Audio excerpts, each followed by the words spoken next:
Je parlerai de tempête dans des verres d'eau et de coups d'épée dans l'eau de la part d'une majorité, en tout cas, qui fait de la fuite en avant, d'une majorité en débandade, d'une majorité en déroute.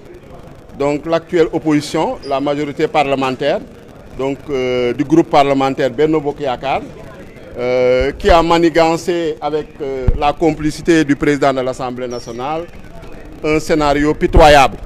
Et c'est à quoi nous avons assisté aujourd'hui. Puisque depuis la semaine dernière, on avait convoqué les députés en séance plénière. On avait tenu une réunion du bureau. À la suite de cette réunion du bureau, on avait tenu la conférence des présidents pour décider de la tenue du débat d'orientation budgétaire et de la clôture de la session aujourd'hui. C'est hier vers minuit que nous a envoyé une convocation nous demandant de nous présenter à 9h pour une réunion du bureau de l'Assemblée nationale.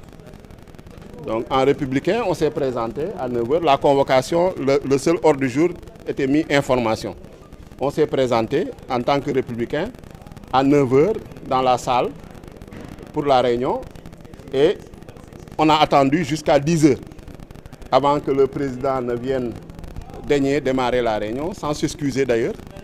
Et après 1 heure de retard, et il nous a dit qu'il proposait l'annulation ou bien qu'on sursoit à organiser le débat d'orientation budgétaire, soit disant qu'il y aurait des propos offensants ou des propos discourtois tenus contre l'institution qu'est l'Assemblée nationale. Donc, à notre grand étonnement, nous lui avons fait remarquer qu'il n'était pas courtois de convoquer une réunion déjà à minuit, sans ordre du jour, de la convoquer à 9h et de venir se présenter à 10h sans s'excuser. Déjà, c'est un manque de rigueur, un manque de sérieux, un manque de respect des députés et de l'institution parlementaire, des membres du bureau que nous sommes. Ensuite, le fait de mettre sur l'ordre du jour information alors qu'il avait un ordre du jour précis, c'est-à-dire donner notre avis sur la tenue ou non du débat d'orientation budgétaire, était complètement irresponsable. Et nous avons fait remarquer que hier, lors de la conférence de presse du groupe parlementaire Benno Bokk Yakaar, le président du groupe, Abdou Mbow, lui avait fait injonction de tenir la réunion de bureau et il s'est exécuté à minuit comme une marionnette. Et que c'était un manque de respect à l'égard des autres groupes parlementaires. Nous lui avons fait remarquer également qu'un débat est agité depuis l'installation de l'Assemblée nationale, à savoir la falsification du règlement intérieur de l'Assemblée nationale, par, en tout cas, des agents de l'Assemblée nationale ou en tout cas des responsables qui sont au sein de l'Assemblée nationale. Et jusqu'à présent, malgré des saisines par lettre, malgré des déclarations des groupes parlementaires, aucune mesure n'a été prise. Et le sujet n'est même pas évoqué en réunion de bureau. Et nous disons que c'est de l'irresponsabilité, c'est de l'irrespect par rapport à l'institution qu'est l'Assemblée nationale. Parce que c'est l'Assemblée nationale qui produit la loi, c'est l'Assemblée nationale qui garantit l'intégrité et la conformité de la loi. Quand vous dites que vous avez un règlement intérieur falsifié, vous devez prendre les dispositions pour corriger cette falsification, cette fraude à la loi. Malheureusement, il refuse de l'évoquer même en réunion de bureau par fierté ou bien par je ne sais quoi. Donc, ce qui pose un sérieux problème de respect de l'institution. Ensuite, dire qu'il faut reporter le débat d'orientation budgétaire. Le débat d'orientation budgétaire, pour le rappeler, c'est le ministre des Finances qui présente un document de programmation pluriannuelle économique et budgétaire 2025-2027 qui sert de référence à la préparation de la loi de finances. Ce débat-là ne donne pas lieu à un vote. Ce document-là, on ne peut pas l'amender. C'était juste une réunion d'information. À la suite de cette information du ministre des Finances, on nous donnait, nous, la parole en tant que députés. Les députés avaient un temps de parole de 300 minutes. Le ministre avait un temps de parole de 45 minutes. Nous, entre groupes parlementaires, on s'était répartis les temps de parole. On avait préparé les intervenants, on avait tenu des séminaires. Donc aujourd'hui, ce sont les députés qu'on prive de parole, ce sont les députés qu'on muselle, ce sont les députés qu'on bâillonne, parce que depuis mars, cette Assemblée ne s'est pas réunie.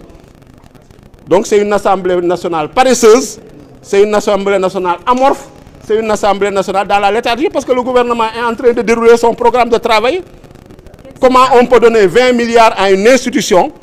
D'ailleurs, il faut le rappeler, la commission comptabilité et de contrôle ne s'est jamais réunie pour contrôler le budget de l'Assemblée nationale. Alors que tous les trimestres, on devrait avoir un rapport trimestriel par rapport à ces dépenses. Parce qu'on a vu qu'il y a des dépenses qui ont été effectuées. On ne sait même pas à combien de milliards, en tout cas, cette Assemblée nationale a été rénovée.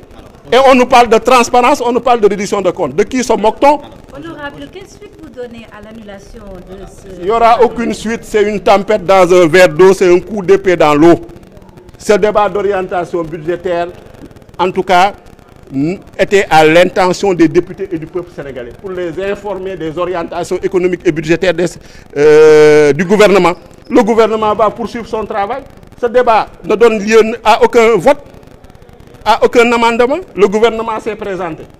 L'Assemblée nationale a convoqué par son bureau et sa conférence des présidents, par des caprices et des, je dirais, des enfantillages. L'Assemblée nationale décide d'annuler le jour même. Mais le travail continue. Si c'est une Assemblée nationale qui veut, à qui on remet 20 milliards sans aucun contrôle et qui est dans ses enfantillages et dans ses, en tout cas, dans ses gamineries, je pense que ce n'est pas sérieux. Il n'y a pas de rigueur, il n'y a pas de professionnalisme. C'est ce que nous déplorons. Et en tout cas, le gouvernement va poursuivre son travail. C'est le processus qui se poursuit. Qu'il y ait débat d'orientation budgétaire ou non, le travail se poursuit. Mais honorable, le groupe parlementaire Benno Bokk Yakaar annonce un projet de loi empêchant au président de la République de dissoudre l'Assemblée. Bon, vous savez, le groupe parlementaire Benno Bokk Yakaar, ils sont toujours sonnés par leur défaite du 25 mars. Donc il faut qu'ils se remettent de leurs esprits et qu'ils fassent en tout cas face à la réalité. La réalité, c'est que le pouvoir a changé de camp. Cette dictature, cette tyrannie qu'il imposait au peuple sénégalais, en tout cas, ne peut plus prospérer. Ce qu'il y a lieu de faire, c'est de continuer notre travail parlementaire en tant que député jusqu'au terme de notre mandat. C'est ce qu'il y a lieu de faire. Mais je pense que ça, c'est des effets d'annonce, c'est pour des effets de manchette, mais je ne pense pas que cela soit sérieux. Est-ce qu'aujourd'hui, le débat sur le règlement intérieur de l'Assemblée nationale, le député Guy Sagna a saisi le Premier ministre, l'invitant à se présenter devant la représentation nationale. Le débat, c'est sur la base du règlement intérieur. Aujourd'hui, est-ce que le groupe Yewwi Askan Wi va saisir encore de nouveau le président de l'Assemblée nationale pour lui demander une révision ou bien une réforme du règlement intérieur? On va le saisir combien de fois? On l'a saisi à plusieurs reprises. Depuis novembre 2022, il est saisi. C'est le même président qui est là. On le dit en conférence des présidents, on le répète en bureau, on le fait dans des conférences de presse. On écrit des lettres. Notre collègue Mamadou Lamine Diallo, il lui a répondu qu'il dit qu'il va traiter la demande. Qu'est-ce que vous voulez qu'on fasse de plus? Ils n'ont qu'à prendre leurs responsabilités. Nous, en tout cas, on est disposés en tant que groupe parlementaire à mettre à jour, à régulariser notre situation, notre règlement intérieur.